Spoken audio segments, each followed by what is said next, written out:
Make sure you read and reread so you can understand the problem. I let x represent one number. Since the sum of the two numbers is 17, the other number must be 17 minus x. So that's how I represented my other number. To translate to an equation, we're told the sum of their squares is 145. That means this number squared plus, because we're doing the sum of their squares, the other number squared must equal 145. That's how we translate to an equation, and now let's solve that equation, and then we'll interpret what we have. This looks like it's going to be a quadratic equation, so let's go ahead and square this binomial. Now, if you need to, go off to the side and write 17 minus x times 17 minus x, because it's so important for you to see how to square the binomial correctly. But first times first will be 17 times 17, or 289, and then it'll be minus 17x and minus 17x, or minus 34. X plus x squared is equal to 145. That's the binomial squared.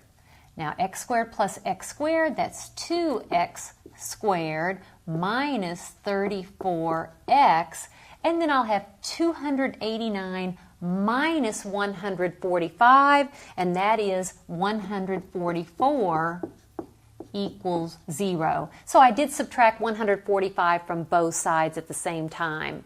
Notice there is a common factor of 2 here. I'll go ahead and factor that out. So I have x squared minus 17x plus 72 is equal to 0.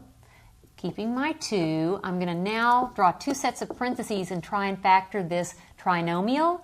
X and x gives me x squared. What are 2 factors of 72 whose sum is negative 17? Those are negative 9 and negative 8. Yes. Now remember then, you set each factor equal to 0. Setting 2 equal to 0 will give you no solution since there's no variable. If you set this factor equal to 0, you get 9. If you set this equal to 0, you get 8. Now these are options for x. In other words, if x is 8, 17 minus x is 9, so the two numbers just happen to be 8 and 9, and look what happens if this is 9. If this is 9, 17 minus 9 is 8, so we essentially get the same two numbers, 8 and 9. You check, their sum should be 17, and the sum of their squares should be 145.